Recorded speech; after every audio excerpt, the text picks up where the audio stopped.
Founded in the pre-Roman era, the Castilian city of Salamanca is appropriately dubbed Spain's Golden City, a glimmering sandstone town full of cultural gems. Salamanca's beautiful Baroque square, Plaza Mayor, is the city's historical center. Constructed just 250 years ago, it was designed by Alberto de Churriguera, an important architect of the Spanish Baroque. The beauty of its rational construction is reflected in the balance of its proportions, in the harmonious repetition of its building elements, and in the symmetry of its ornamentation. The Plaza Mayor represents the aesthetic culmination of the Castilian main squares. Mainly Baroque in style, its design was also heavily influenced by the Herreriano, or Spanish Renaissance. Each of the spandrels over the archways that line the square contain a medallion with a portrait. These commemorative elements also have an instructive function, to exalt the monarchy, evoke Spanish history, and celebrate the city's heroes and illustrious figures. The square was financed by the city in honor of the visit of King Felipe V.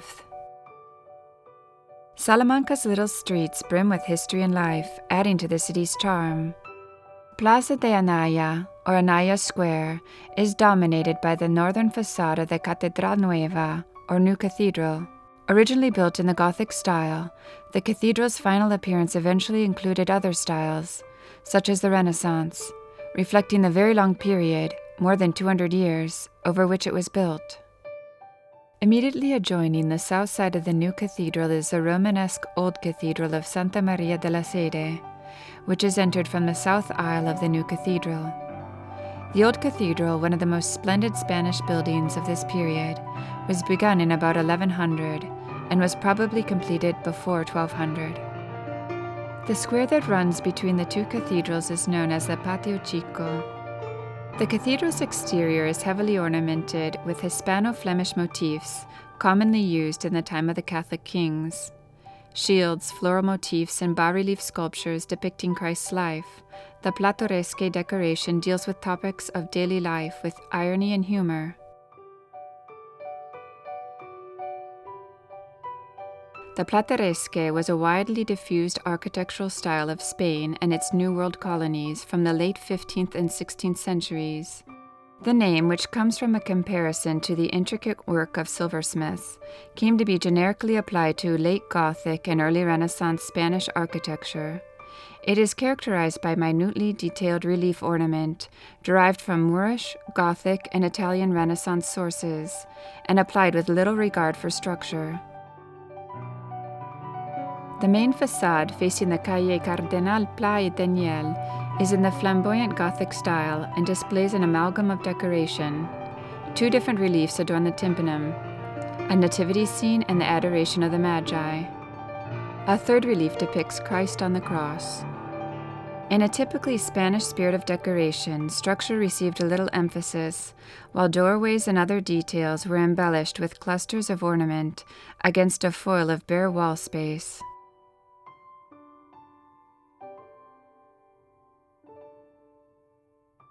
Upon entering Salamanca's new cathedral, one is immediately struck by the pattern of its vaulting, the delicacy of its cornices, and its soaring pillars.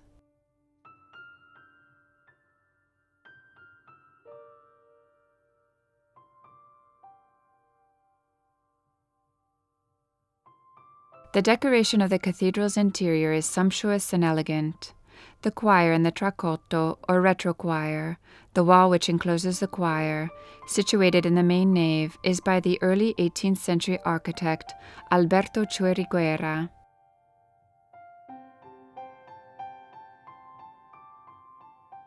The dimensions of the cathedral's interior are impressive. 104 meters long and 48 meters wide, it achieves an effect of spaciousness.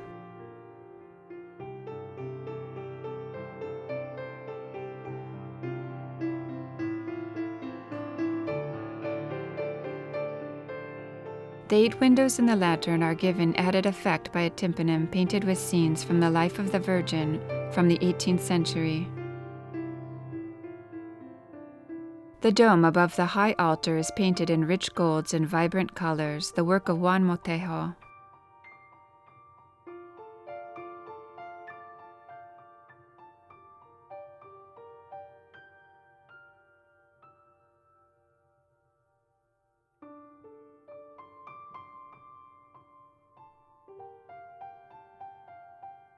The Plateresque organ was built in 1568 by Damian Luis, while a Churriguera organ dates from 1745.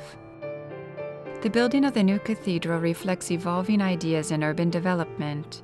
Its grandiosity displays the church's power both to its ideological enemies and before its own flock.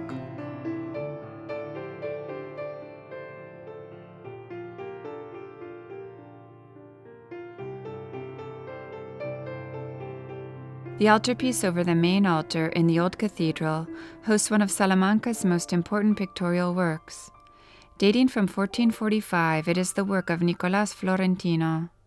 Composed of 54 painted tablets narrating the lives of the Virgin and Christ, it is crowned by a depiction of the Last Judgment. The 16th century Gothic Convento de San Esteban is one of the city's most important buildings. Its impressive golden-brown Plateresque facade is arretable in stone, divided into groups and rows. The top section of the church has a Calvary scene by Cellini. The second section houses a stone figure of the martyrdom of San Esteban by Juan Antonio Ceroni, created in 1610.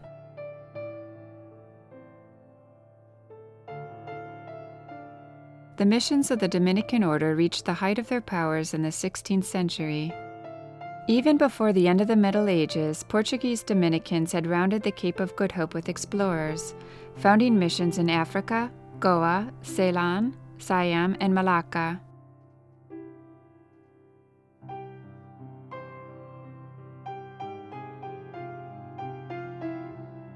Following traditional monastic architecture, the square cloister at the south end of the main church has 2 stories.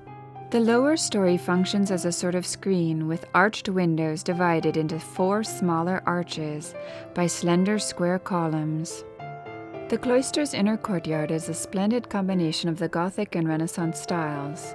Known both as the King's Cloister and the Cloister of the Processions, it is characterized by the beautiful tracery of its vaulting. The lower level features rounded arches with delicate mullions, medallions, and stellar vaulting, while on the upper level, Gothic elements give way to arches and decorative motifs that are wholly Renaissance. The mid-16th century loggia leading to the Reis, or King's Cloister, is Italian in inspiration. The monastery's church, designed by Juan de Álava in the shape of a Latin cross, was begun in 1524. It has a single broad nave and side chapels enclosed within its buttresses.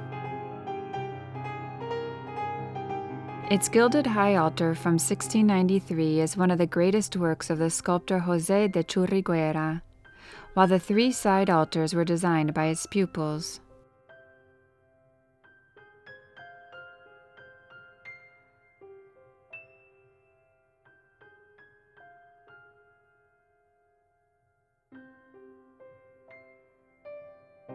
To the left of the high altar is the tomb of the Duke of Alba, governor of the Spanish Netherlands.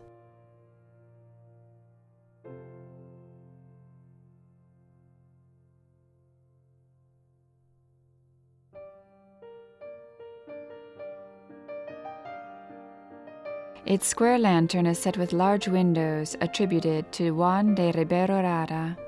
The martyrdom of Saint Stephen is the work of the Spanish Baroque painter Claudio Coello.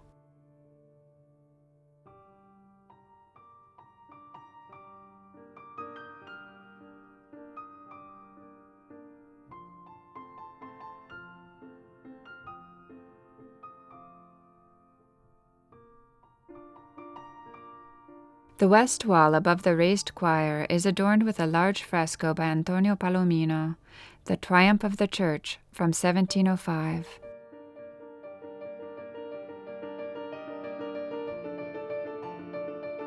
Salamanca's university, built on the orders of Pope Benedict XIII, beginning in 1411, was designed in the Gothic style.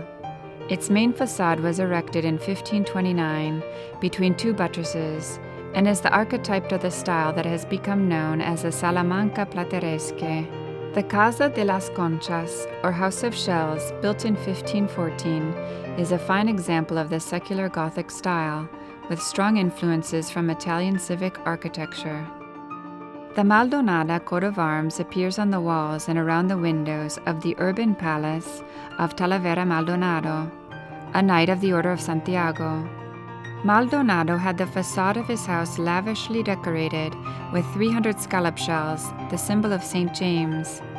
This sculptural decoration creates changing patterns of light and shade according to the position of the sun. In the center of the building's interior, we find the traditional Spanish open courtyard, featuring a double-covered balcony. The house's courtyard or patio is the place where the nobleman receives his guests. Its aesthetics indicate the coexistence of different artistic influences in Spain at the end of the 15th century and beginning of the 16th century. For example, the arches on the ground floor have Renaissance columns made with marble from Carrara, Gothic tracery, and decoration of Moorish inspiration. Today, the House of Shells houses Salamanca's public library. With 180,000 inhabitants, the city is large enough to offer the advantages of a real city, yet retains the intimacy of a village. Salamanca's inhabitants are thought to speak the purest Spanish in Spain, Castilian.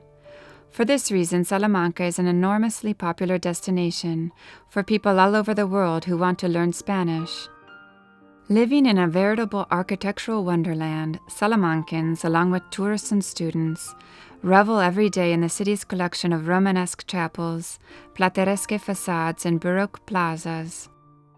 While nighttime in Salamanca is a frenzy of music, dancing, drinking, and socializing, daytime Salamanca is laid back and charming, a vibe that fits its cobbled streets and the centuries-old buildings untouched by the passage of time.